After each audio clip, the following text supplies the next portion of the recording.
Welcome.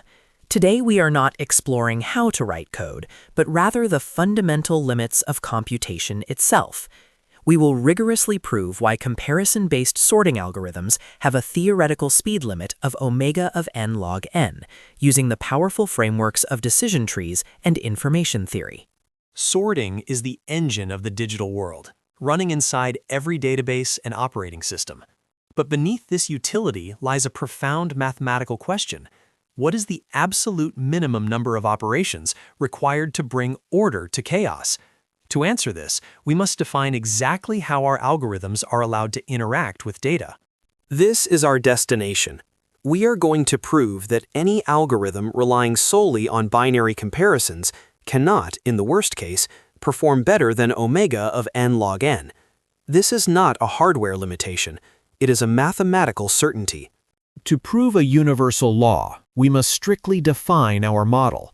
In the comparison-based model, the algorithm cannot see the bits inside a number. It views data as black boxes.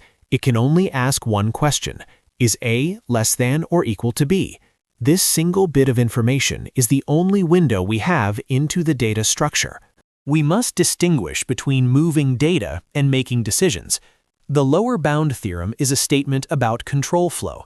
You cannot move a data point to its correct final position until you know where that position is. Since that knowledge comes exclusively from comparisons, counting comparisons gives us the true complexity cost.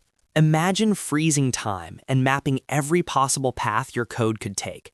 This is a decision tree. Every fork in the road is a comparison. Every path from the root to a leaf represents the specific execution trace for a specific input array. Here is the crux of the geometric argument. If you have n items, there are n-factorial distinct ways they can be arranged. Your algorithm must be able to handle every single one of these scenarios. By the pigeonhole principle, if your decision tree has fewer than n-factorial leaves, at least two different inputs would lead to the same result, meaning one would be sorted incorrectly. A binary tree cannot grow leaves faster than powers of 2. If we require n-factorial leaves to cover all permutations, the height of the tree, denoted as h, must be at least the base 2 logarithm of n-factorial. Since height corresponds to the worst-case number of comparisons, this inequality establishes our lower bound. Let's look at this through a different lens: information theory. Think of sorting as a game of 20 questions played against an adversary.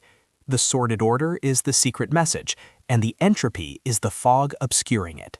Claude Shannon taught us that information can be quantified. A yes or no question yields at maximum 1 bit of information. The amount of uncertainty, or entropy, in a random permutation is the log of n factorial. To resolve that uncertainty 1 bit at a time, you physically require log of n factorial operations. We have established that we need log of n factorial comparisons. But what does that mean in big O notation? We use Stirling's approximation. By treating the sum of logarithms as an integral, we derive that the log of n factorial is asymptotically equivalent to n times log n. When we combine the decision tree geometry with Stirling's calculus, the result is undeniable. The height of the tree, and thus the worst-case time complexity, is bounded below by omega of n log n. No comparison sort can ever break this barrier. This theory perfectly explains real-world performance. Merge sort splits data evenly, keeping the decision tree perfectly balanced for optimal efficiency. Quicksort, however, can pick bad pivots, creating a lopsided tree with a height of n squared. Insertion sort is interesting. It is adaptive. If the entropy is low because the data is nearly sorted, it runs faster, but it still faces the same worst-case limit. Is this speed limit absolute? Only if you play by the rules of comparison.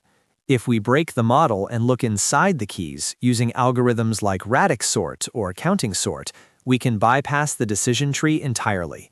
By using values to calculate memory addresses, we can achieve linear time. We have traversed the landscape from the geometry of binary trees to the thermodynamics of information. The n log n barrier is not a failure of imagination, it is the speed of light for comparison sorting.